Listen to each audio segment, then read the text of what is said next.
Muy buenos días a todas y todos los presentes aquí a la mesa principal. Gracias por atender esta convocatoria a este panel de violencia política contra las mujeres. ¿Sí? Bueno, hoy nos convoca una nueva ley que hace pocos meses ha sido promulgada por el Congreso de la República. Como ustedes recuerdan, esta ley, la número 2453 del 2 de abril de 2025, es la que regula las medidas para prevenir, atender, rechazar y sancionar la violencia contra las mujeres en política. Esta ley es un avance normativo. Nosotras las mujeres siempre nos quejamos de que si no hay leyes, pues no tenemos, digamos, el soporte para tener una herramienta eficaz para nuestra defensa en la participación en política. Este avance normativo es muy importante, no solamente para que se quede como letra muerta, que solamente quede como una retórica. No, tenemos que aprovechar digamos, este contenido normativo para que lo apliquemos y además lo hagamos, digamos, efectivo en todo momento. Y más hoy que estamos en una etapa de, digamos, de ejecución de calendario electoral. Estamos en un momento preelectoral, ¿sí? Yo diría que en las elecciones más importantes del país, ¿sí? Que son las elecciones del Congreso de la República y de la Presidencia. Bueno, como CNE, nosotros también tenemos mandatos específicos dentro de esa ley y es vinculante para todas las entidades del Estado colombiano, y nosotros como Consejo Nacional Electoral, así seamos autónomos, también estamos obligados y vinculados a construir protocolos de protección en el marco de esta ley. ¿Sí? También para crear mecanismos de atención, garantizar que ninguna mujer tenga que elegir o entre la seguridad o entre el derecho a participar en política. Porque lo que vemos siempre en la práctica es, digamos, rendirnos ante el acoso y ante el asedio y ahora que las redes sociales pues son como el termómetro, digamos, día y cada segundo, también o sea, es también un medio de amenaza para el aumento de esta violencia política de la que siempre hemos sido víctimas todas las mujeres, no solamente las que aspiramos, las que participamos, sino también las que estamos en los cargos, ¿sí? Hay testimonios que así lo demuestran, y aquí probablemente vamos a de pronto advertir algunos. Bueno, también no puedo dejar pasar por alto de que hoy el Consejo Nacional Electoral cuenta con 3 mujeres magistradas, ¿sí? Que están ejerciendo simultáneamente. Nunca había existido en este órgano electoral tantas mujeres, pues uno dirá que más de unas muchas mujeres, ¿sí? Ocupando estos altos cargos públicos. Y esto es muy significativo porque, pues, hombre, si estamos 3 mujeres en esta alta corporación, estamos en un ambiente electoral, preelectoral, pues lo mínimo es que 3 mujeres seamos garantía de que de la participación en política libre de violencias, ¿sí? Bueno, entonces ya entrando como en concreto, hoy vamos a iniciar la construcción de evidencias empíricas para cumplir con estos mandatos normativos que contiene la ley 2453 del 2025, ¿sí? Ahora, lo que escuchen, todo lo que se desarrolla en este momento en este panel, lo vamos a sistematizar y lo vamos a presentar ante la Sala Plena del Consejo Nacional Electoral. ¿sí? Esto va a ser fundamental porque va a ser una herramienta efectiva o como una línea base para arrancar con un protocolo serio y contundente. Bueno, aquí hay presencia de universidades, ¿m?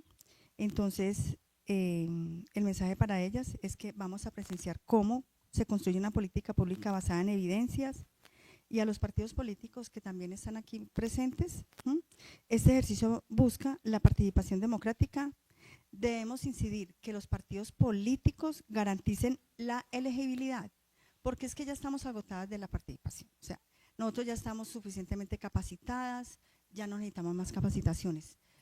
También vemos un aumento en la participación de mujeres en política. ¿Sí? Históricamente es la tendencia al aumento, pero lo que queremos es ya la elegibilidad, y los partidos políticos nos tienen que garantizar la elegibilidad, ¿sí? De muchas formas, no solamente es con darnos el aval, no, ahí es donde arranca, pero realmente lo que hace falta para garantizar esa elegibilidad es lo que nosotros como Consejo Nacional Electoral y aquí con las panelistas y con la participación de ustedes, es presentar esta herramienta para que esto sea de verdad una realidad y sea efectiva digamos, esta garantía de la elegibilidad. Bueno, ahora a continuación entonces vamos a hacer la presentación de las panelistas. Voy a pedir por favor que se presenten en este orden. Un minuto por favor, como para que nos alcance el tiempo de lo demás. La doctora Lilia Solano, por favor. Bueno, muy buenos días para todas y todos. Muchas gracias, magistrada, por la invitación. Me parece excelente este formato que se ha escogido como dialogante.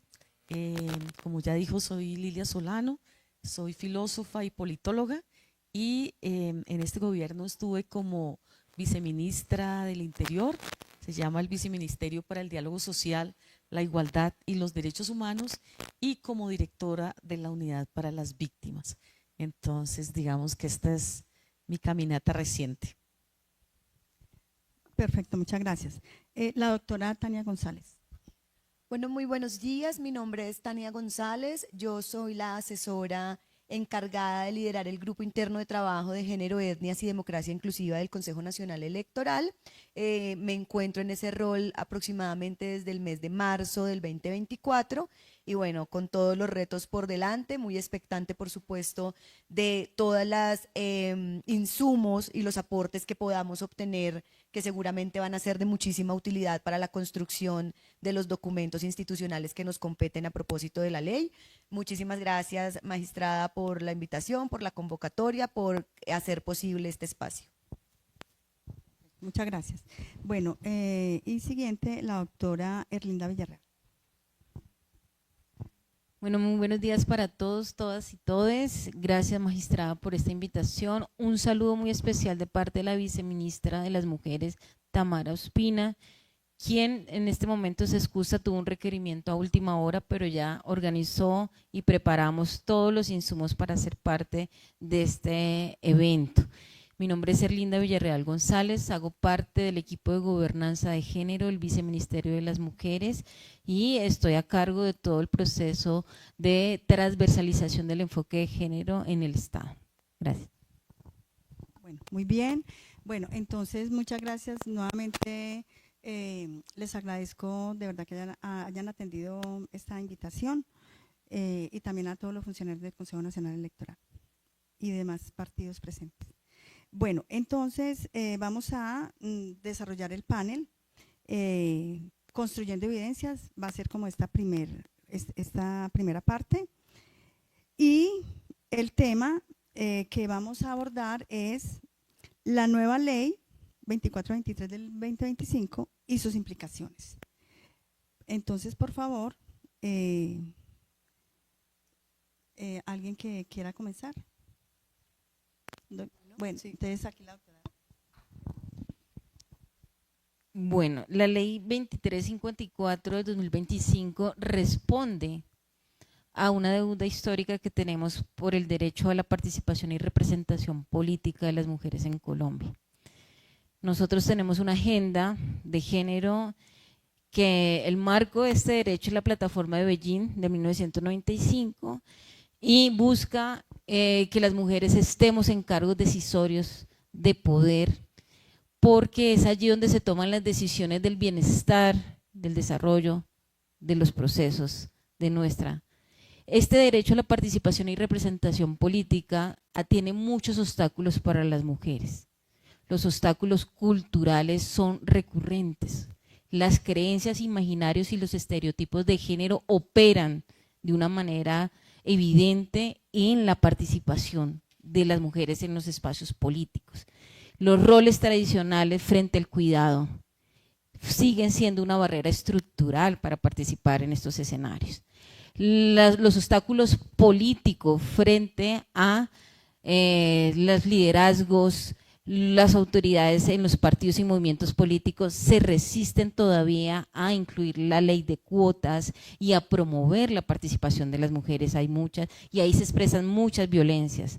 Los obstáculos económicos, los obstáculos sociales, todas estas brechas frente a la educación que están reflejadas por estos estereotipos de género, y económicos, porque hacer política requiere también recursos económicos, sociales. Todas estas barreras están atravesadas por una barrera estructural que las mujeres y el movimiento social de mujeres ha visibilizado a lo largo y que gracias a esta ley se logra tipificar, que es la violencia contra las mujeres en el ámbito político. Esta es una barrera estructural que hace que muchas mujeres no queramos estar en la política, y lo otro, no permanezcamos en la política. La política hay que ver no solamente quienes ingresan, sino quienes permanecen. Y eso es un análisis que hacemos porque el ejercicio de la política se aprende y es importante que las mujeres puedan permanecer por varios periodos en el ejercicio de la política para que logren hacer incidencia en esos procesos. Reconocer la violencia contra las mujeres en la política, tipificarla, ¿sí?, nos lleva a un reto muy importante, y es que todas las entidades que tenemos competencia frente a la prevención, que ahí estamos nosotras como Ministerio de Igualdad y Equidad, Viceministerio de Mujeres, como mecanismo nacional, tenemos que generar todas las herramientas para que todas las entidades del Estado promuevan las acciones de transformación cultural frente a estos estereotipos de género, y también consolidar los espacios de formación para la incidencia y la participación política.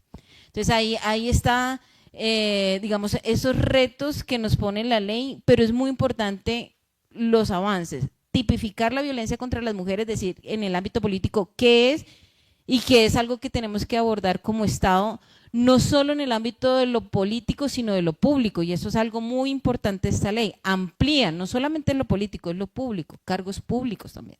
Y eso pasa en muchos escenarios de liderazgo de las mujeres en cargos públicos.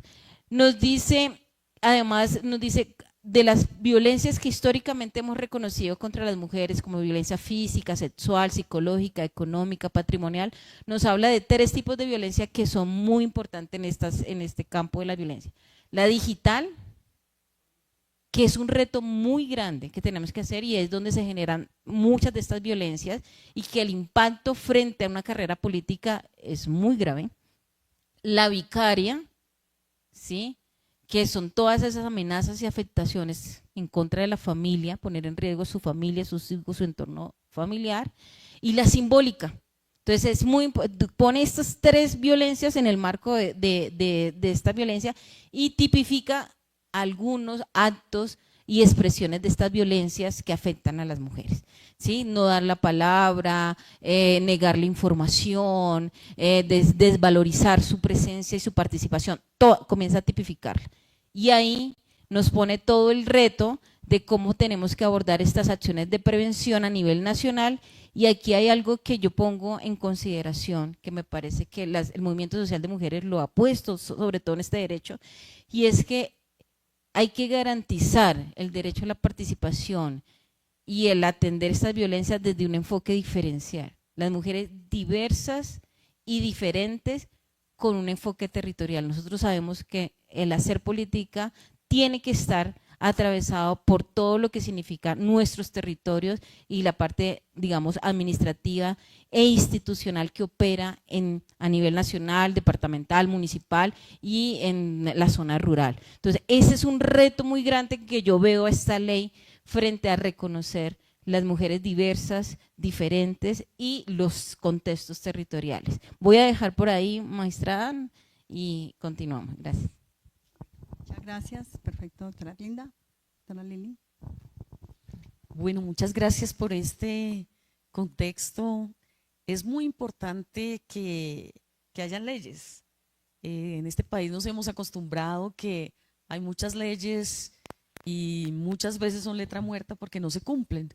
Así que no depende solo de un gobierno que por lo menos hizo este esfuerzo por una lista paritaria al Congreso de la República, que ha presentado ternas que son solo de mujeres, y ahí vemos también uno de los obstáculos y una respuesta también de la sociedad, inclusive de demandas a por qué hay una terna solo de mujeres. Nunca nos hemos preguntado a lo largo de la historia por qué ternas solo de hombres.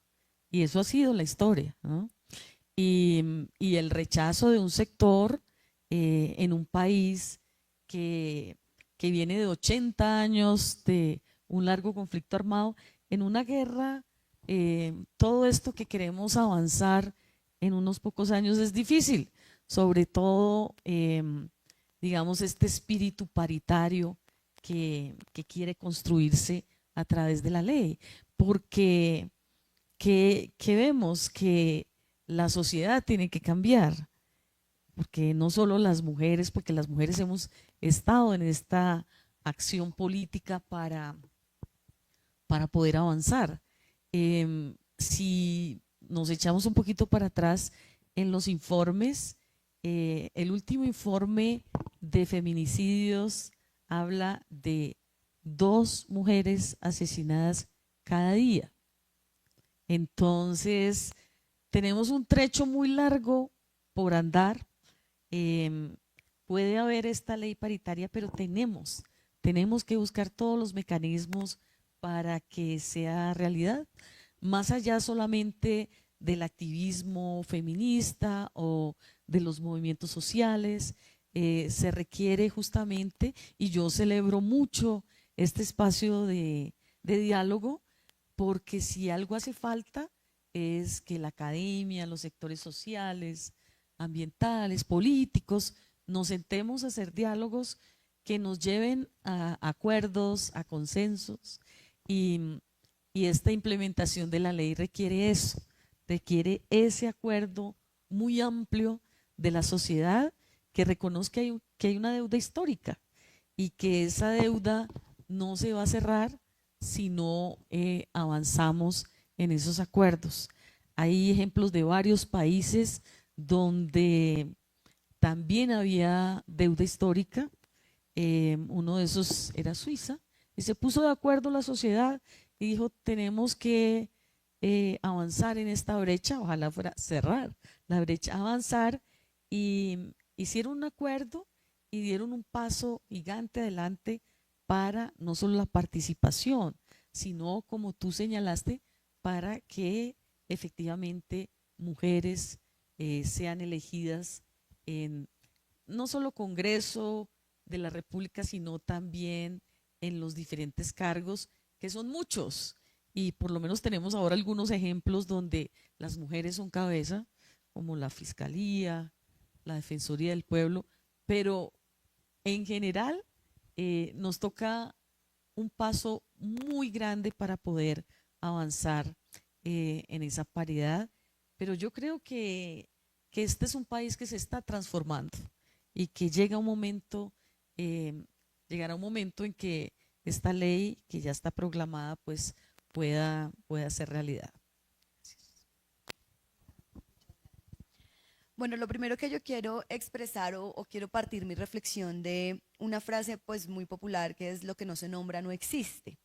Y aquí pienso que el valor que nos da este marco normativo es precisamente reconocer que en el campo público, en las dinámicas políticas, electorales y de participación, definitivamente también está presente la violencia basada en género y esa que hoy estamos denominando violencia contra la mujer en la política.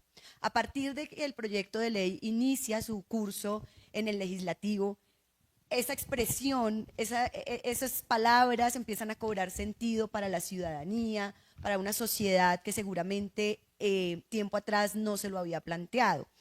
Y creo que esto es una cosa absolutamente valiosa y es la plataforma a partir de la cual el legislativo empieza a definir unas responsabilidades concretas a la institucionalidad. El reto ahora, como bien lo han advertido mis compañeras de panel, es que esa institucionalidad responda del mismo modo. Y allí pues tenemos muchísimos elementos que considerar, partiendo de las limitaciones propias de las dinámicas de lo público, hasta quienes estamos en ellas y quienes las integramos, porque desafortunadamente sigue siendo una constante en nuestros esquemas mentales, en nuestras formas de relacionarnos como sociedad, pues los elementos que se derivan de la educación patriarcal histórica que hemos tenido. Y antes que ser funcionarios públicos somos seres humanos y desafortunadamente, a mi modo de ver, dentro de la institucionalidad hay pues muchos seres humanos haciendo resistencia a lo que finalmente se vuelve una obligación de Estado. Entonces, creo que ese es un punto muy importante que debemos trabajar, es una sensibilización, son unos procesos de sensibilización que debemos reforzar, porque siento que el éxito y el trascender de lo que está escrito depende mucho de que quienes operamos en representación del Estado pues estemos también alineados y alineadas con esos propósitos. Para el Consejo Nacional Electoral se derivan de esa norma pues muchísimos retos, unas responsabilidades grandísimas y además la norma finalmente pues se sanciona en una época bastante coyuntural, porque como lo advertía la magistrada, pues viene el 2026, un año de mucha actividad electoral, y el éxito va a estar en poder medir realmente cómo el Consejo, como organización máxima electoral de este país, logra incidir para que en medio de las campañas logra actuar para que en oportunidad haya unas manifestaciones claras que impidan que las mujeres se rezaguen de la participación y no solo desistan de estar ahí en la campaña actual, sino adicional, pues de no volver a estas instancias públicas. Somos necesarias porque finalmente somos más del 50% de nuestra sociedad, y si lo público, las agendas deben estar alineadas con las necesidades de la sociedad, pues es importante que estemos nosotras, como muchísimas otras poblaciones que históricamente pues han estado apartadas de esas instancias de poder y de decisión. No sé si alguien de pronto quiera cerrar este capítulo. De todas maneras, pues ya observamos cómo ellos han venido desarrollando el tema de la implementación, también las brechas institucionales y las resistencias internas de las que nos acaba de hablar la doctora Tania. No sé si haya algo más que complementar sobre este primer ítem. Bueno, sí. Bueno, ok, bueno, entonces vamos a desarrollar todo lo que tiene que ver con las complejidades y la interseccionalidad. Bueno, ustedes conocen que la ley desarrolla el principio de la interseccionalidad, ¿sí? Un principio muy importante, ¿ahí me escuchan? Un principio muy importante porque las mujeres hemos sido violentadas simultáneamente, no solamente por el hecho de ser mujer, sino también en el tema de la raza, orientación sexual, territorio, discapacidad. ¿Sí? ¿Cómo abordamos esas complejidades sin simplificar el fenómeno? ¿Qué herramientas específicas necesitan las mujeres rurales, indígenas, afro, LGBTI+, que participan en política? Entonces, ese sería como lo que… Bueno, aquí digamos que lo importante en el proceso de la interseccionalidad es garantizar la participación de la interseccionalidad, generar espacios donde las indígenas, las mujeres afro, desde sus territorios, desde sus procesos comunitarios y de liderazgo, puedan hablarnos de cómo se vive esa violencia en el ámbito político. Y generar espacios, foros, conversatorios, escenarios para poder identificar. Y ahí hay un reto muy grande que está en la ley. Y cuando lo leímos, nos dimos, bueno, esto es muy importante, diseñar esa política de riesgo, de amenaza, ¿sí? Con este enfoque intersectorial. Entonces, esos espacios deben permitirnos identificar cómo se expresa esa violencia en los territorios, cómo se expresa desde esas diversidades y cómo traducimos, o sea, cómo en la comprensión lo convertimos en herramientas de medidas de prevención, de medidas de atención y de medidas de protección. O sea, hay que hacer esa ruta. La ruta es hacer esos escenarios de participación, generar esa sistematización y después volver los lineamientos y protocolos de acción que se expresen en las medidas de atención, de prevención y de protección que la ley nos dice. Es una ley que debe ser construida, digamos, en la implementación de forma participativa para realmente encarnar esa interseccionalidad.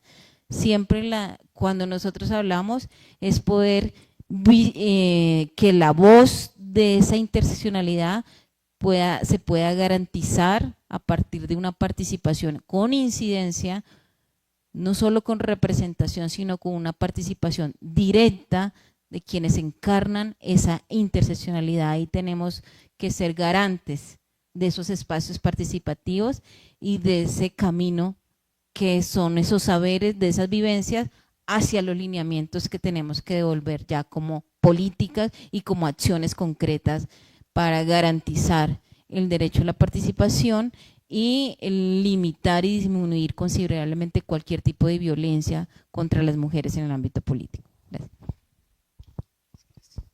Muchas gracias, doctora Linda. Bueno, Doctora Lili. yo creo que cada punto de estos daría para una mañana de conversatorio, para un seminario, pero aquí yo creo que queremos dejar algunas cosas, digamos, señaladas y esta sí que es una deuda. Todo el tema de la interseccionalidad. En las campañas, los sectores sociales saben que competir en igualdad de condiciones es casi imposible, porque las elecciones generalmente en todos los sectores son sinónimo de tener plata. O sea, una de las primeras barreras es justamente que hay un criterio que podríamos llamarlo de acumulación de capital para la participación. Nadie que realmente que sea pobre puede acceder a esa participación. Digamos, si hay una excepción, pues confirma la regla. Por otro lado, la discriminación de los territorios ha sido histórica, sobre todo los más golpeados, también por políticas que los han empobrecido. Entonces, eso está asociado también a racismo, a clasismo, a la imposibilidad de que algunos sectores que son discriminados, pues de un momento a otro, porque hay campaña electoral, no dejan de ser discriminados. Sectores de la diversidad. Y ahí vemos también la responsabilidad de que esa política esté enraizada en lo territorial, no solo proclamada, no solo hecha una realidad, sino enraizada. Y ahí vemos que una y otra vez se quejan en los territorios de cómo en época electoral también son usados, ¿no? Los campesinos, los afros, los indígenas, las mujeres, y como ya dije anteriormente, era muy difícil salir de un largo conflicto armado, a pesar de que hubo un acuerdo de paz, pero una implementación bastante fallida, y digamos, este esfuerzo los últimos años también se ha quedado corto porque eso requería recursos. Entonces estamos muy cruzados todavía, estamos cruzadas por la historia de la guerra y, y todas estas cosas que pudieran ir más rápido van en una forma muy lenta porque persisten toda una serie de señalamientos, de clichés, y en el caso de las mujeres siempre habla el cuestionamiento de si son suficientemente buenas o dan la talla para ser elegidas. Entonces, este punto de la interseccionalidad hay que trabajarlo. Yo creo estos conversatorios llevarlos también a las regiones, pero a los lugares donde hay toma de decisiones. También veo como muy importante que la academia tome estos puntos, porque la academia debe pensar, o la universidad es sinónimo de universalidad, es decir, que puede pensar críticamente todos estos temas, pero también en la academia pues tenemos lo mismo que hay en el resto de la sociedad, que hay una estructura patriarcal que ha evitado también que el pensamiento crítico pueda avanzar mucho más rápidamente.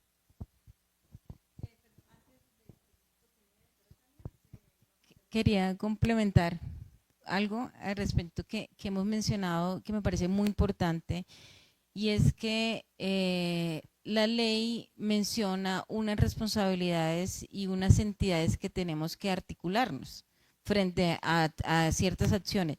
Y frente a eso, para mí, digamos, para nosotras es claro que el Ministerio del Interior, junto con el Ministerio de Igualdad, debe hacer un ejercicio muy fuerte con las gobernaciones, con los municipios, para fortalecer estas políticas. O sea, nosotros desde el equipo de gobernanza de género, el viceministerio, trabajamos con todos los mecanismos de género que son secretarías, programas, oficinas, la instancia que se formalice en el departamento, en el municipio, para coordinar, articular y desarrollar las políticas para la equidad de género en el municipio. Entonces, ahí tenemos que hacer una articulación y promover, porque digamos las estructuras de estas políticas para la equidad de género en los municipios tienen desarrollado el eje estratégico del derecho a la participación y representación política.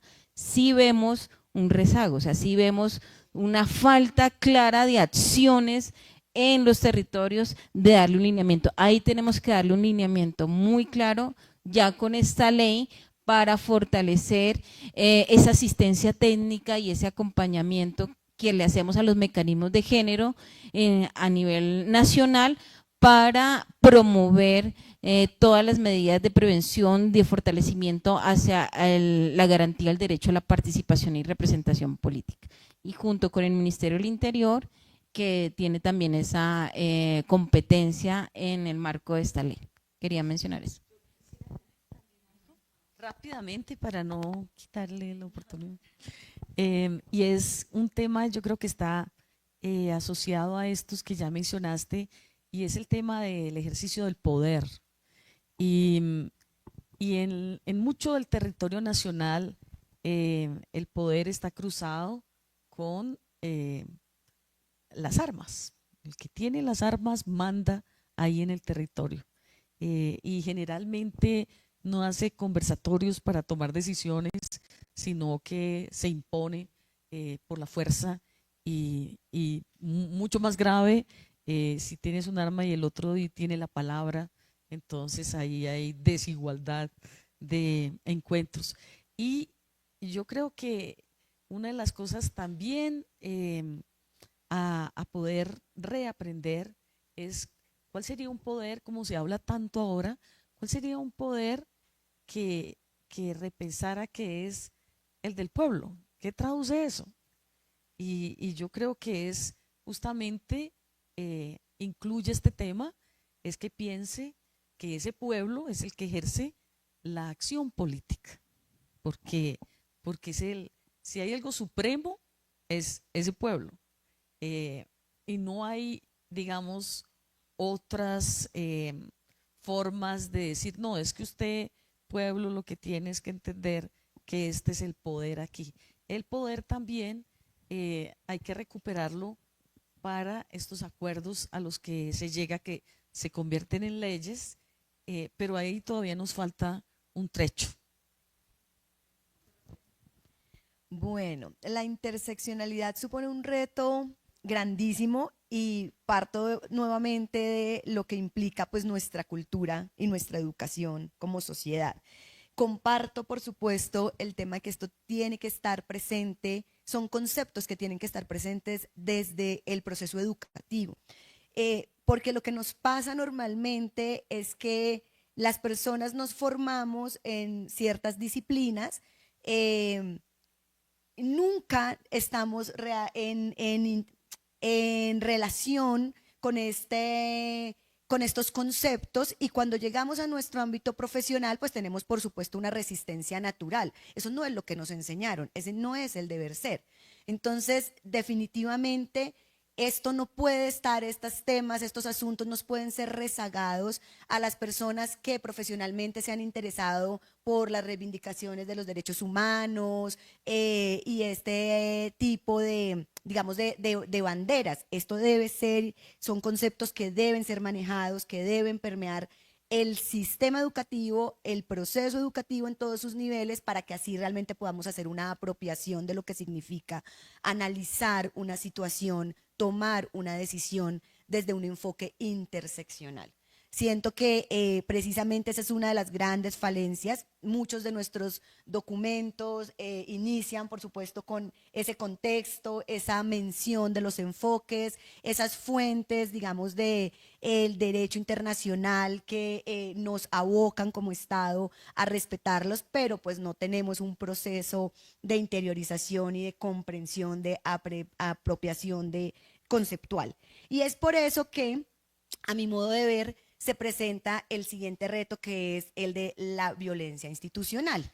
Porque si definitivamente quienes estamos en representación del Estado, detrás de unos escritorios, atendiendo a una comunidad, no comprendemos estos conceptos y lo que ellos significan, pues entonces es cuando reproducimos a nombre ya incluso del Estado comportamientos violentos, y por eso es que ha sido necesario traer a nuestros documentos y a nuestras mentes los temas de la acción sin daño, la no revictimización, y por supuesto que se ha también nombrado esa violencia institucional, porque es un fenómeno que está presente y que impide necesariamente hacer un análisis interseccional.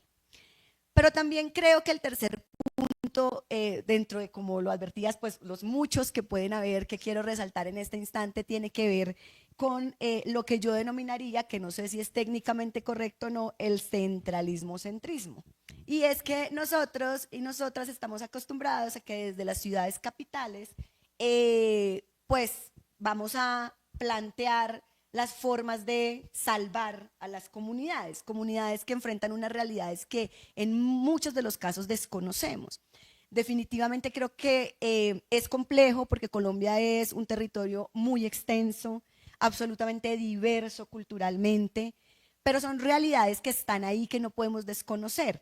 Y para ello, y para ejemplificarlo, quiero traer, por ejemplo, en este momento un tema que tiene que ver con una comunidad en Vera do Vido. Entonces, claro, el juez constitucional analiza una probable vulneración de derechos, da unas órdenes, voy a centrarme en las de sensibilización y capacitación, pero cuando la institucionalidad va a llegar al territorio a cumplir esas órdenes, pues se encuentra con pues unas estructuras jerárquicas culturales que no permiten, por ejemplo, la participación de la mujer, y es natural de alguna forma para ellas ese entorno, y entonces allí aparecen, además de los temas de la diversidad en sus lenguas y de cuántas socialmente, cómo están organizados, en cuántos grupos y cuáles son las diferencias de esas lenguas, una infinidad de barreras que aparecen, y creo que precisamente aparecen porque no conocemos esas realidades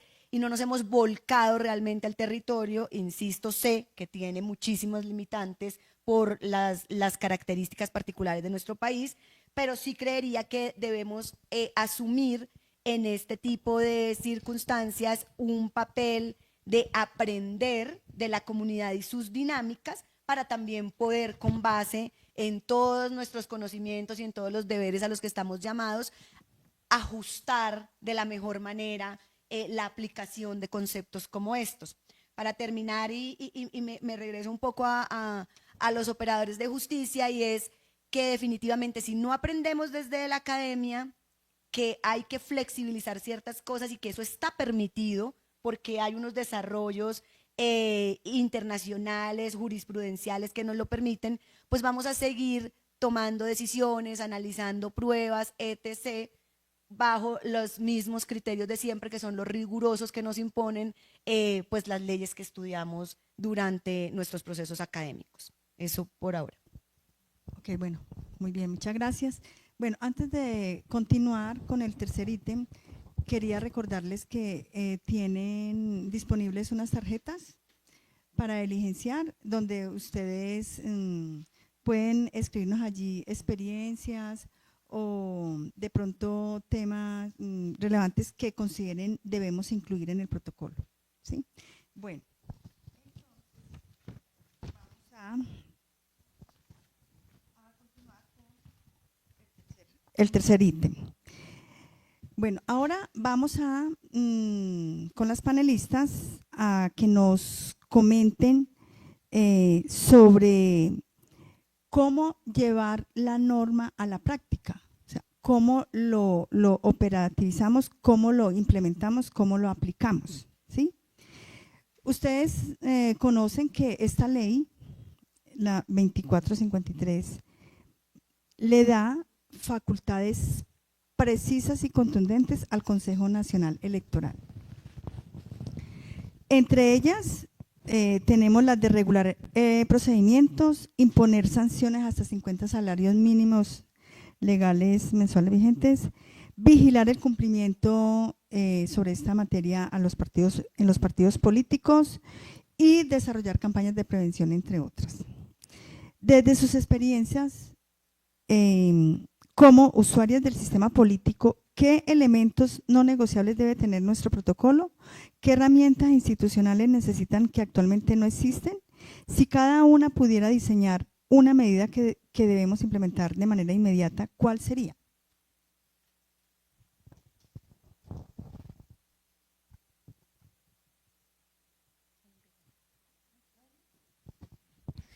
Bueno, ayer estuvimos analizando de las lecciones aprendidas frente a pues el fortalecimiento institucional que tenemos que acompañar en la transversalización del enfoque de género. Dimensionamos algunos aspectos para proponer a esa pregunta. Uno es que debe existir una claridad frente a la responsabilidad de las entidades y las competencias que tienen en cada una de las medidas y aspectos que contempla la ley.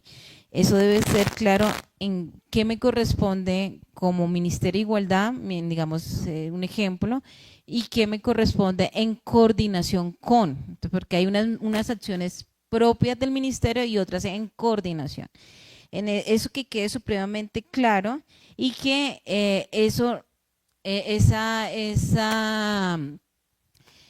esas competencias requieren unas mesas técnicas para coordinar y articular las acciones. las rutas de atención que requieren abordar la problemática de las violencias contra las mujeres involucra muchas entidades. Y ahí la dificultad que hemos tenido frente a un abordaje integral, una atención integral, es la falta de una articulación y una coordinación interinstitucional. Entonces ahí tenemos que generar esas mesas de trabajo para indicar en qué momento y bajo qué competencia actúa y actuamos todos y todas. Los mecanismos de recepción, la plataforma Uriel tiene que fortalecerse considerablemente para que sea asequible a todas las personas, a todas las mujeres en todos los contextos con sus diferencias y diversidades. Y el Consejo Nacional Electoral pues tiene también unas responsabilidades muy fuertes porque se constituye ahí como la entidad que hace vigilancia, control y seguimiento integral al cumplimiento de esta ley. Tiene un rol de coordinación, de hacerle seguimiento muy importante. Estas mesas de trabajo deben tener unos componentes estratégicos, que aquí es lo que tú mencionaste ahí. Hay unos vacíos normativos y de lineamientos que tiene que abordar esa ley. Por ejemplo, y es algo que a mí personalmente en el acompañamiento a mujeres en el ejercicio de la política, vemos complejo es el tema de la violencia digital, ¿sí? ¿Cómo abordar un lineamiento de la ruta de la violencia digital? ¿Qué actores deben intervenir ahí? ¿Sí? La inteligencia de la policía que aborda ataques cibernéticos, está en qué tiempo, porque pues nosotros sabemos que una imagen por una red social en cuestiones de minutos tiene un alcance sorprendente. Entonces ahí hay unos retos considerables frente a eso, considerables frente a la reparación, frente a la sostenibilidad. Hay algo que no se menciona mucho, pero digamos en el trabajo que en la experiencia que he tenido, las afectaciones de estas violencias en la salud integral de las mujeres es grande. O sea, física, emocional, social, es grande. Como las mujeres que hacen política en nuestros escenarios tienen que asumir un liderazgo con un caparazón muy fuerte, y esa es la realidad, ¿sí? Y no sentirse víctimas, dicen, es que yo no soy víctima, que se reconozcan que se están afectando estas violencias es complejo. Entonces, hacer una sensibilización también ahí es importante, ¿sí? Porque las afectaciones sí son considerables de estas violencias en la salud integral de las mujeres y debemos trabajarla con una sensibilidad porque primero ellas no se quieren reconocer como víctimas en ese sentido, quieren asumirse como fuerte y es entendible porque el campo de la política es un campo de fuerza, ¿no? Es fuerte, entonces no es fácil, entonces hay que tener un abordaje también con una sensibilidad para acompañarlas y sostenerlas en ese proceso.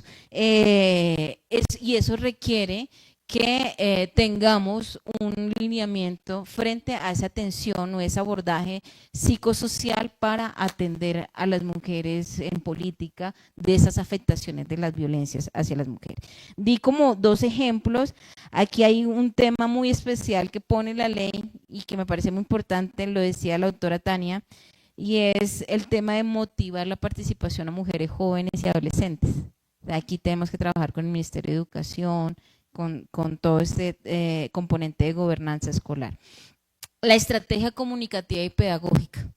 Esto requiere una estrategia de difusión, de pedagogía, para poder con guías, con circulares, con resoluciones, con un paso a paso. O sea, ese ha sido el ejemplo de nosotras frente, por ejemplo, a la directiva presidencial que obliga a crear protocolos para la atención, prevención y protección de las violencias basadas en género y discriminaciones en entornos laborales. ¿Qué nos ha tocado? Lineamientos, guía, ABC, paso a paso, para que las entidades puedan ir incorporando y construyendo estos protocolos. Disponer de recursos económicos, de apoyos técnicos cualificados, generar estas asistencias técnicas son importantes, necesitamos como esa articulación interinstitucional. Y fortalecer los mecanismos de género. Esto es muy clave a nivel de todo el territorio. Ahí termino. Gracias. Bueno, Lilia, doctora Tania, tiene la palabra. Bueno, muy juiciosas hicimos este orden de la palabra. Eh, pero quisiera ir rápidamente para no usar el tiempo más allá de lo debido, y es que esto que ha sido ya mencionado de la articulación también es bien difícil. Tú mencionabas el tema de los Embera, y aquí en Bogotá eso ha sido un campo de batalla, porque la población Embera salió expulsada de sus territorios por razones del conflicto armado, por una disputa territorial, pero hace décadas, y han intentado ir y volver, pero en sus territorios no hay condiciones de un retorno en condiciones dignas. Entonces aquí ha habido el campo de batalla. Para poner un ejemplo de Bogotá, el gobierno local dice, no, eso le corresponde a la nación, y la nación dice, sí, pero nos toca articularnos porque hay unas cosas que le corresponden, y eso se vuelve más una disputa ahí de a quién tirarle la pelota que la realidad de atender una población que es discriminada. Entonces ahí vemos un punto muy frágil, es la articulación, y eso es en todo el territorio nacional, que la desarticulación, y también como no hay un sentido de que, bueno, la ley está establecida, entonces se ajusta para implementar, digamos, no a los derechos fundamentales, sino quién es el poder de turno. Entonces discrimino a los que no están, digamos, de este lado del poder. Y quisiera señalar también que, claro, el Consejo Nacional Electoral tiene que ir más allá, digamos, de la casilla de que es solamente durante la elección de Congreso y de presidencia, ¿no? Porque ahí está concentrada, digamos, ahí está concentrado su mandato, pero alrededor de todo eso, si no hay garantías para que se llegue en condiciones, digamos, de equidad, de no discriminación, pues hay que hacer toda una larga tarea, y aquí mencionar que para las mujeres, y pensando en la violencia política, persiste esta división sexual del trabajo. Las mujeres todavía están en la cabeza de esa formación. Ahí la academia tiene que hacer muchísimo más, pero la sociedad en su conjunto, que no es que ellas son para el cuidado del hogar y de lo privado, y la política todavía sigue siendo una disputa de lo público, y hay un mandato que desobedecen las mujeres en lo público, porque la desobediencia es, usted sabe que ese es su lugar histórico, y ahora quiere, digamos, desafiar ese orden moral, ¿no? Ahí hay mucho que transformar, y aquí aprovechamos pues que tú dijiste las sugerencias para el Consejo Nacional Electoral, pero entonces se tiene que transformar la academia también. Hace no muchos años, en la Facultad de Filosofía, en la Universidad Nacional, las mujeres tuvieron que adelantar una pelea porque no había ni una profesora. Entonces, pero eso hace poco, no, digamos, no hace décadas. Y eso podemos mencionarlo en muchos otros espacios donde se pregunta, bueno, ¿por qué las mujeres quieren estar aquí? ¿Por qué quieren aspirar a una de las primeras mujeres que aspiró a la presidencia de la República? Literalmente una guerra contra ella. ¿Por qué quiere eso, no? ¿Por qué viene a disputar un lugar que no le corresponde? Digamos que hemos avanzado, pero no tanto, ¿no? Como ya dije anteriormente, la guerra sí ha hecho que en mucho del territorio nacional estemos años atrás, no décadas, no una, muchas. Entonces, ese bache, entonces, ¿cómo se cierra ese bache de desigualdad? Se requiere entonces que un órgano que tenga la competencia, pues ejerza esa competencia creando las garantías. Ahí me pusieron un chicharrón. Bueno, Gracias.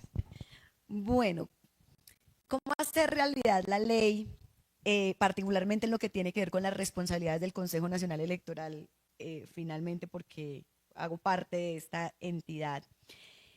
El Consejo tiene, digamos, dos grandes bloques de responsabilidades, uno de seguimiento y vigilancia y el otro, el de ajustar o desarrollar sus reglamentos internos, sus procesos, sus procedimientos para atender las quejas por violencia contra la mujer en la política de la forma oportuna y urgente con que invita la ley. En ese sentido, quisiera decir que para los dos puntos, indiscutiblemente el Consejo tiene que fortalecer la disponibilidad de sus capacidades institucionales. Y eso pasa por la voluntad institucional o política, el reconocimiento de la importancia de este tema. Porque la participación política de la mujer no es un, comillas, asunto de mujeres, como en algún momento me mencionaba un magistrado a propósito de un conversatorio de un 8M que teníamos acá. Y si no desdibujamos eso, pues las altas instancias y quienes toman las decisiones en la entidad, pues no van a ver como urgente el poder ajustar y hacer ese fortalecimiento, invertir en el fortalecimiento de esas capacidades institucionales. Y también esto afecta tanto para las labores de vigilancia y seguimiento como para, pues, no tanto el desarrollo, la estructuración de los documentos, pero sí para la aplicación de los mismos. Ese documento que por ahora, digamos, hemos, desde la oficina que yo lidero, denominado como el procedimiento de atención a las quejas de violencia contra la mujer en la política recibidas en el CNE, definitivamente debe reflejar ese compromiso institucional a través del planteamiento de unos términos extraordinarios y excepcionales, porque si bien es cierto el Consejo es una entidad absolutamente regulada y tiene su normativa, pues también es cierto que hay una ley que le está diciendo este es un tema urgente y usted debería atenderlo de manera prioritaria. Entonces, ideal poder plantear en ese procedimiento unos términos distintos, como lo hay para otras materias, ¿sí? Ejemplo, estatuto de oposición, hay unos términos que son perentorios y que son mucho más exigentes y claro, volvemos a lo mismo, eso nos va a plantear como entidad unos retos muy grandes para poder cumplir lo que nosotros a lo que nosotros nos comprometamos y pues necesitamos tener esas capacidades institucionales suficientes. También creo que el protocolo, el procedimiento, bueno, esa reglamentación que se expida debe hacer un llamado a los despachos, a los magistrados y magistradas, a ser muchísimo más activos en términos de adopción de medidas preventivas o cautelares, ¿sí? Para precisamente evitar que las decisiones salgan un año después de la campaña y entonces llega la notificación y ya la mujer ni se acordaba por qué fue que renunció a su aspiración a la Junta Administradora Local o al Consejo, pero no se cumple, digamos, con la finalidad, no se cumpliría con la finalidad de evitar que el objetivo de la violencia contra la mujer en la política se lleve a cabo. Entonces yo creo que cosas fundamentales, quiénes son los responsables de la entidad de cada paso, cuánto tiempo tiene la entidad para llevar a cabo, llevar adelante cada paso, pero también cómo construimos entre todos un catálogo de, pues que sea, por supuesto, enunciativo de esas medidas preventivas que podríamos adoptar como entidad entre tanto y se surten las investigaciones de acuerdo al debido proceso en las organizaciones políticas, porque ese claramente es una primera barrera, digamos, que se encuentra. Hay una expectativa ciudadana de que el Consejo Nacional Electoral sancione a quienes ejercen la violencia contra la mujer en la política, pero el Consejo legalmente tiene atribuciones para sancionar a la organización política en caso de que le falte debida diligencia en los procesos que debe surtir. Entonces, allí hay una primera, un primer aspecto o limitante, si se quiere, pero también es cierto que con las facultades que le da la ley al Consejo, bien podría de forma preventiva emitir algunas órdenes al partido o en general a quien corresponda para que cese temporalmente el daño que se está causando. Yo quería mencionar algo que tú, con lo que cerraste, y es la facultad que le da el Consejo Nacional Electoral para hacerle seguimiento a los partidos y organizaciones políticas e incumplimiento de las medidas que tienen que desarrollar. Porque es muy importante que los partidos tengan estos protocolos, fortalezcan los comités de ética y actúen de una manera muy clara, eficiente y en garantías para proteger a las mujeres víctimas de esta violencia. Entonces, ahí, con esas tensiones que siempre ha existido en términos de la autonomía de los partidos, ya le da ese acompañamiento, y es importante que en los estatutos, que los protocolos, que los escenarios de los partidos y organizaciones políticas se tenga claridad frente a cómo van a abordar la prevención, la atención y la protección cuando se presenten los casos de violencia contra las mujeres en su partido político. Y lo otro es en términos de acompañamiento con recursos, con acciones afirmativas a sus campañas políticas, porque ahí también vemos unas diferencias discriminatorias muy marcadas en cuestiones de género frente a las mujeres, sobre todo a nivel territorial y regional. Entonces hay que revisar también, porque pues también está con normas el cumplimiento de una cuota de recursos para acompañar a las mujeres y fortalecer la participación política que deben cumplir los partidos y organizaciones políticas. Entonces me parece que celebro eso, y cuenta con nosotras también como Ministerio de Igualdad para apoyar esas asistencias técnicas que se requieran en esos diálogos con las expresiones políticas del país. Muchas gracias. Bueno, muchas gracias a la doctora Lili, Tania y Erlinda. Bueno, ahora queremos escuchar voces adicionales que enriquezcan la construcción del protocolo, y queremos en primer lugar darle la bienvenida y también darle la palabra a la representante de la Cámara del Partido Político Mira, doctora Irma Luz Herrera, para que nos cuente un poco de la experiencia y nos aporte algo para el protocolo. Entonces, por favor, bienvenida. Gracias, magistrada. Buenos días a todas, a todos, un gusto y pues un placer estar aquí en este evento. Felicitaciones a las panelistas. Hemos estado escuchando aquí muy juiciosamente con los miembros de nuestro partido, porque sí creemos que no es solamente la violencia de género, ya lo explicaban ustedes también hablando de este tema de la interseccionalidad. Si queremos realmente unas garantías democráticas completas, la violencia o la política debe estar libre de todo tipo de violencia, no solamente la de género, violencia por pensar diferente, por tener un credo, por no tenerlo.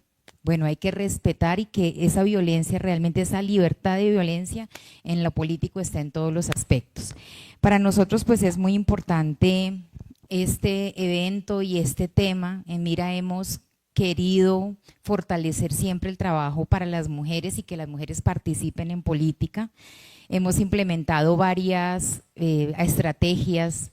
La estrategia, por ejemplo, del sistema cremallera en las elecciones, que encabecen las mujeres.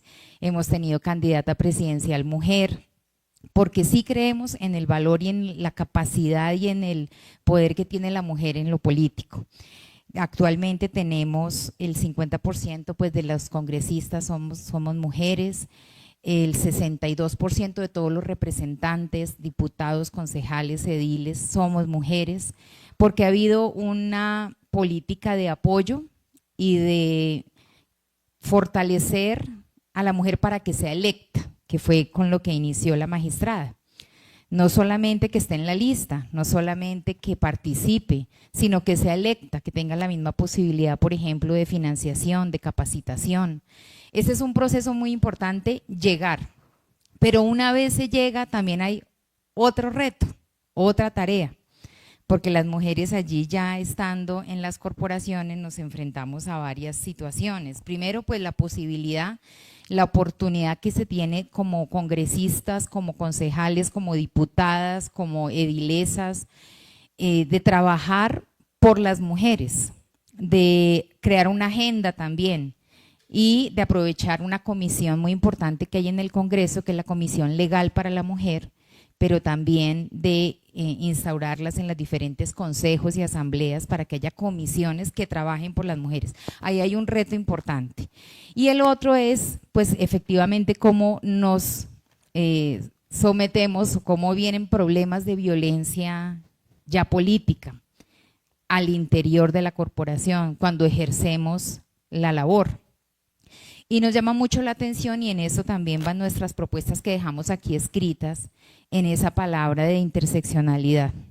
Porque cuando una mujer tiene una raza diferente, es afro, por ejemplo, o cuando una mujer tiene una creencia religiosa, o cuando una mujer no tiene una creencia religiosa, o tiene una discapacidad, entonces se enfrenta a varios niveles de violencia. Hemos tenido en el Congreso, por ejemplo, casos en los que recusan a las mujeres, es decir, les impiden el derecho a participar en un proyecto de ley o en una discusión por alguna de estas causas, no solo porque es mujer, sino porque es una mujer, les decía, religiosa, o es una mujer afro, o es una mujer con una tendencia sexual diferente, ¿sí? Y todo esto creo que ahí también hay un gran reto. Entonces, pues muy importante lo que nos dicen, y solo es clave que los partidos, y aquí los partidos que están presentes también felicitarlos, porque si están acá es porque tienen ese deseo también de que más mujeres participen, pero no solamente que el partido de todas las posibilidades que hablamos ahora, que esté en la lista, pero que logre llegar, sino que después tengan un acompañamiento nuestras mujeres, que es también algo que hemos querido hacer en Mira. ¿Qué pasa si usted se enfrenta a un tipo de violencia? ¿Cómo puede defenderse? ¿Qué mecanismos tiene? ¿Cómo identificar si realmente usted está siendo objeto de violencia o no? Porque es que a veces en algunos escenarios y en algunas regiones se tiende a normalizar, ¿no? Bueno, aquí es normal en este consejo que nos traten así. Aquí es normal que el hombre sea fuerte, aquí es normal que la mujer que tiene estas características no hable lo suficiente, no tenga el mismo tiempo. Entonces es muy importante capacitar en la ley, que ahí es un ejercicio que tenemos que hacer como partidos políticos, como congresistas y miembros de corporaciones públicas, pero también en este protocolo, que es cómo acompañar a los partidos para que sepan hacerlo y para que sepan acompañar a sus mujeres. De verdad que es importante que este tipo de eventos se realicen. Gracias por la convocatoria. También hay un ejercicio muy importante que hace ONU Mujeres, que es como un ranking de la participación y de la equidad entre hombres y mujeres. Ahí también es clave que los partidos trabajen y pues participen, no solo para mostrar, sino que realmente sea efectiva la participación de las mujeres, que tanto necesitamos voz en el Congreso y en todas las corporaciones. Muchísimas gracias. Muchas gracias, representante doctora Irma, por su intervención y por sus aportes para tener presente en el protocolo. Bueno, no sé quién más quiera participar como una voz adicional aquí a las panelistas. Por favor.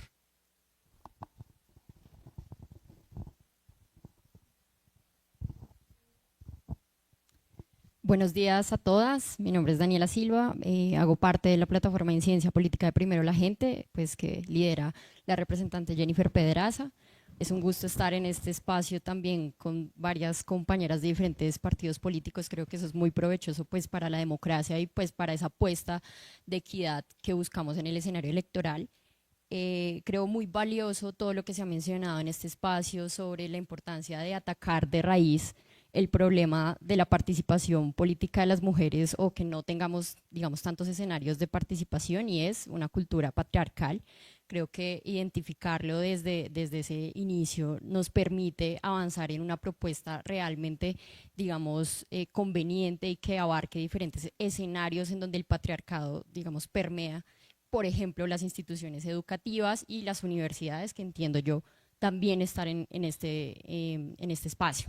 Y eso pues también me trae una duda particularmente y también una propuesta, y es cómo esta ley que fue reglamentada también aborda el escenario de los consejos locales y municipales de juventud. Vamos a tener, digamos, unas elecciones el 19 de octubre en donde tenemos incluso candidaturas de 15 y 16 años que posiblemente y desafortunadamente pueden estar expuestas a la violencia política en el contexto electoral. Y yo sí quisiera saber, digamos, desde el Consejo Nacional Electoral y desde las diferentes entidades, desde el Ministerio de la Igualdad, qué mecanismos, digamos, podemos implementar en nuestras organizaciones políticas y además qué campañas de socialización y desnaturalización de la violencia contra las mujeres en contextos de política podemos pues realizar para mitigar también que el primer acercamiento de las mujeres jóvenes sea la violencia, que es desafortunado, ¿sí? Que una chica de 15 años pueda ser acosada en el espacio público, pueda ser invalidada en el proceso electoral, y sea una líder también dentro de sus organizaciones y pueda ser silenciada, es algo que nosotros, digamos, como compromiso debemos asumir para que pues en el futuro tengamos obviamente una participación muchísimo más mayoritaria. Entonces yo creo importante que dentro de este protocolo debe existir sí o sí, digamos, esta participación que va a suceder y que ya ha tenido, digamos, escenario en el 2021 y que ahora pues es una realidad en el 2025, y es cómo hacer que los consejos de juventud también sean espacios seguros para que las mujeres participen en política desde temprana edad, desde los 14, 15 años. Y lo otro que me gustaría también como propuesta y observación es que creo yo que en esta conversación no solo debemos estar los partidos políticos, sino debe estar la sociedad civil, deben estar los votantes. Los votantes deben también, digamos, en el escenario de campaña en la calle, reconocer cuando una mujer está siendo violentada políticamente en ese ejercicio, digamos, electoral. Y yo también considero que desde el Consejo Nacional Electoral deben haber campañas de desnaturalización en el espacio público, pues para que la ciudadanía, el votante principal, sea quien también sea un actor aliado en este proceso de contener la violencia contra las mujeres, y creo yo que eso fortalecería muchísimo esta ley que acaba de ser reglamentada y que sí es un avance en materia de garantía de participación de las mujeres en política. Perfecto, Daniela, en representación de la representante de la Cámara, Jenny Pedraza, muchas gracias.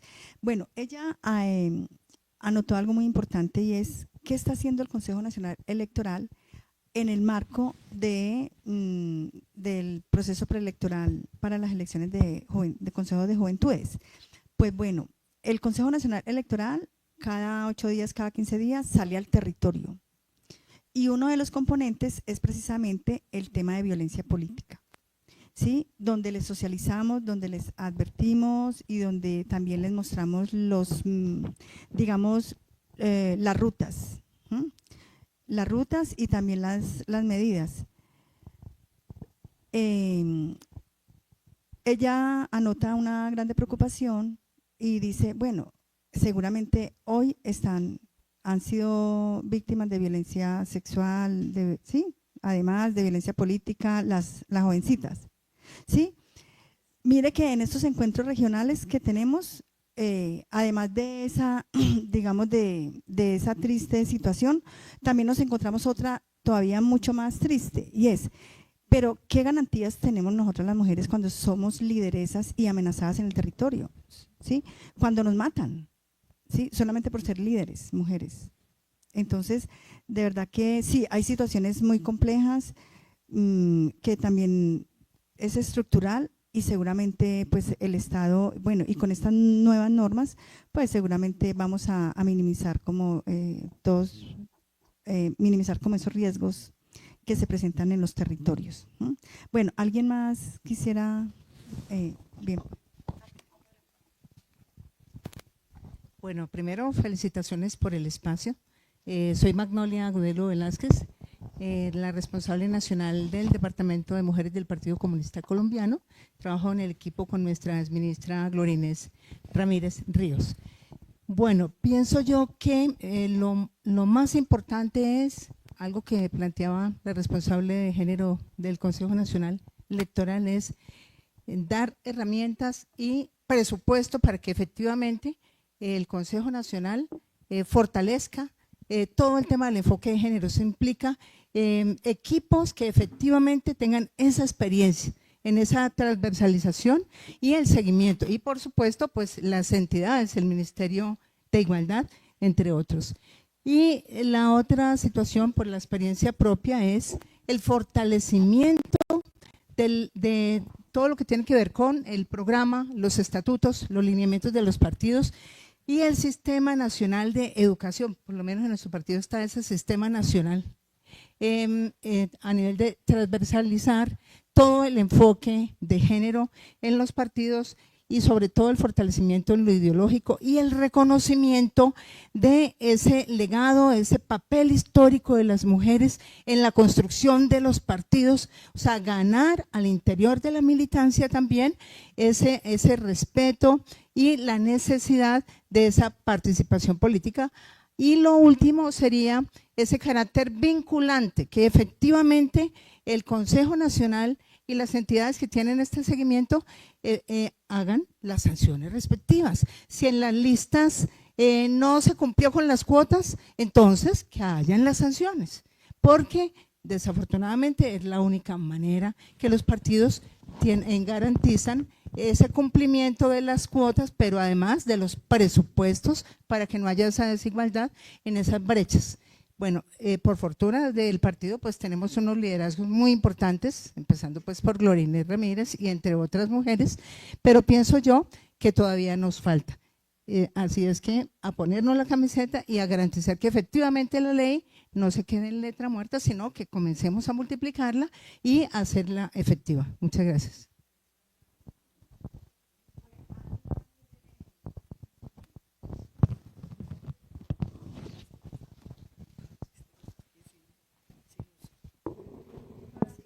Está apagado. Buenos días, ¿cómo están? Mi nombre es Valentina Bautista, soy del Partido Alianza Social Independiente y soy asesora jurídica de veeduría. Mi aporte es el siguiente. En relación a la última pregunta que ustedes relacionaron y conversaron sobre la implementación de la ley en las diferentes corporaciones, ustedes manifestaban ciertos argumentos pues, de que es una carrera difícil, es un entorno en el que estamos, pues tenemos estos meses para poder implementarla antes de que llegue la etapa electoral como tal. Como partidos políticos, varios de los partidos políticos acá reunidos hemos estado en diferentes mesas distritales, diferentes entornos en los que se han creado protocolos de atención para este tipo de casos. Ahora bien, como entidades y corporaciones públicas, me gustaría saber, además de los protocolos que, por ejemplo, el Consejo Nacional Electoral ha publicado en su página web o en otros entornos como la misión de observación electoral, ¿qué acompañamientos psicológicos gratuitos van a haber para los diferentes tipos de violencia? Que pues es muy escasa esta información y en general no se encuentra relacionada en ninguna corporación pública.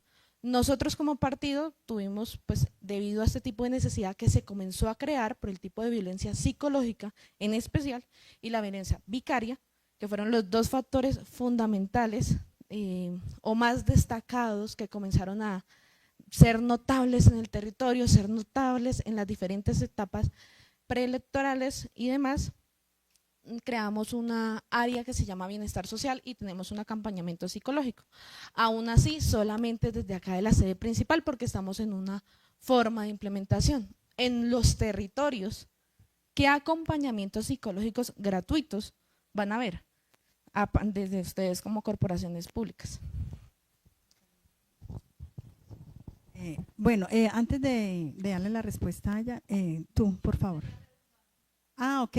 Perfecto.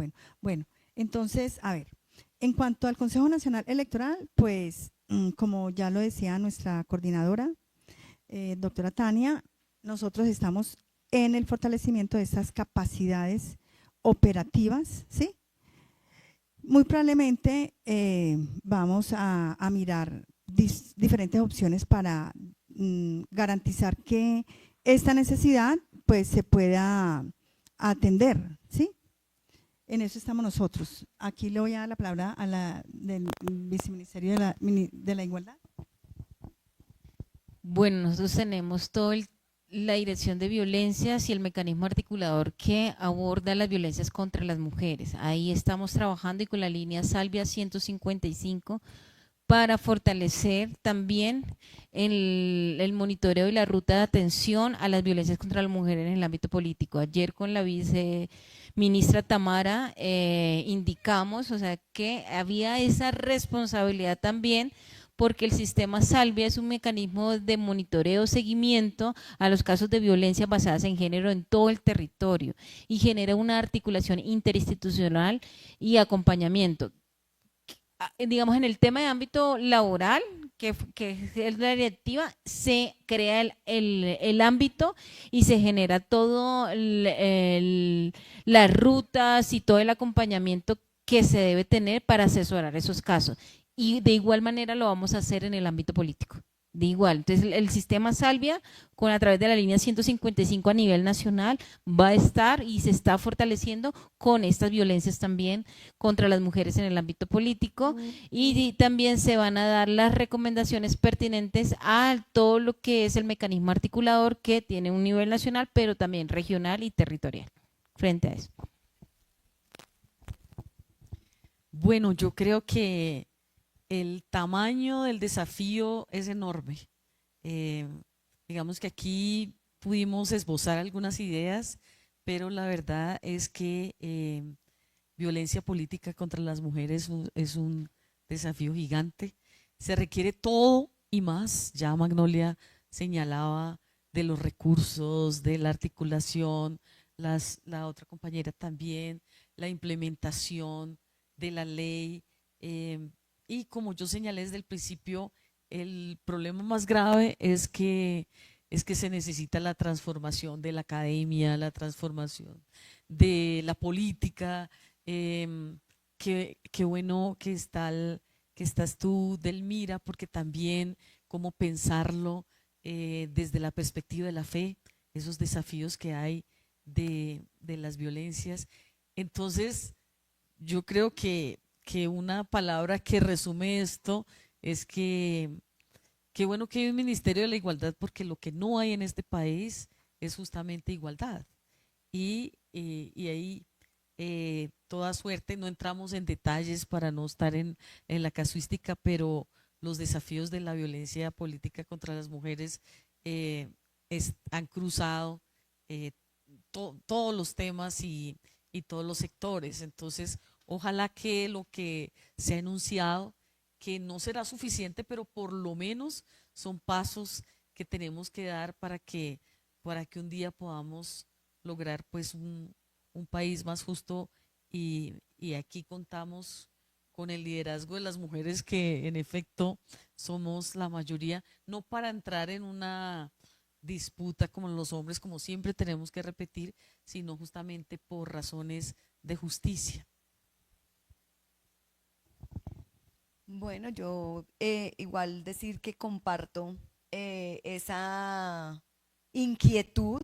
Por supuesto que una de las mayores necesidades que trae como consecuencia ser víctima de violencia de género, y pues para el caso particular que estamos hablando, la violencia contra la mujer en la política, es ese acompañamiento psicosocial, y definitivamente desde la distribución legal de competencias, digamos que hay una segmentación muy grande y de alguna forma también unas barreras para que las entidades pues podamos asumir, como bien lo decía la magistrada, pues seguramente acá nos plantearemos esa inquietud, pero pues en efecto hay entidades como el Ministerio de la Igualdad que por naturaleza de funciones están llamados en primera instancia a prestar ese tipo de servicios, no sin reconocer que en efecto sería deseable que desde las diferentes entidades y sobre todo tratando de abarcar pues el territorio nacional pudiese ofrecerse y pudiese contarse con este tipo de acompañamiento gratuito que resulta tan esencial. Es como lo que quería decir respecto a lo que tú planteabas. Hemos construido varias evidencias en el día de hoy. Vamos a cerrar con un compromiso. Vamos a sistematizar todo lo que hemos escuchado, todas las evidencias, será presentada en 15 días a la Sala Plena del Consejo Nacional Electoral. Les estaremos a ustedes socializando lo que ocurra allí y finalmente compartirles el documento que vamos a, o que sale ya después del debate en la Sala Plena, ¿sí? Y cerraremos aquí, les pido, bueno, entregar las tarjetas diligenciadas que también van a ser sistematizadas, todo eso va a estar allí en un solo documento y queremos pues cerrar con una foto aquí de protocolo con todos los participantes y asistentes. Por favor, si nos acercamos acá adelante para hacer la foto, sí.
Muchas gracias. Única y exclusivamente un motivo para que sea de una forma concreta las personas que pretenden ser candidatos a las próximas elecciones o a las que continúen y que sean sancionados por violencia contra la mujer en política simplemente no pueden recibir un aval de ningún partido político.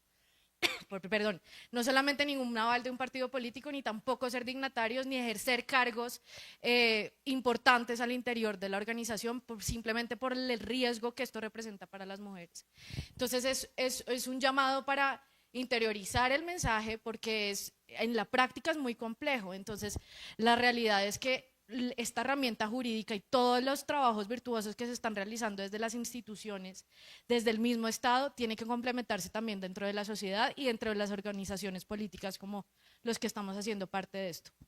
Y otra cosa, no olvidemos que la ley que regula las organizaciones políticas del 2011 establece en su artículo 10º la prohibición y la sanción precisamente de conductas que usen o permitan la violencia contra las mujeres en el ejercicio político. Entonces, el llamado es a que nos formemos, a que nos eduquemos y seamos realmente conocedoras de nuestros derechos, también obviamente de nuestras obligaciones, pero para entender que esto es un avance jurídico muy importante para el país, pero que también hemos venido desarrollándolo, se ha venido desarrollándolo dentro del Estado mismo. Y esto es precisamente para que seamos capaces de exigir nuestros derechos y que se cumplan realmente, y obviamente aportarle a las instituciones para que llegamos a un buen camino en conjunto. Ese era el comentario final que quería hacerles. Muchísimas gracias. Muchas gracias. Qué pena. Gracias.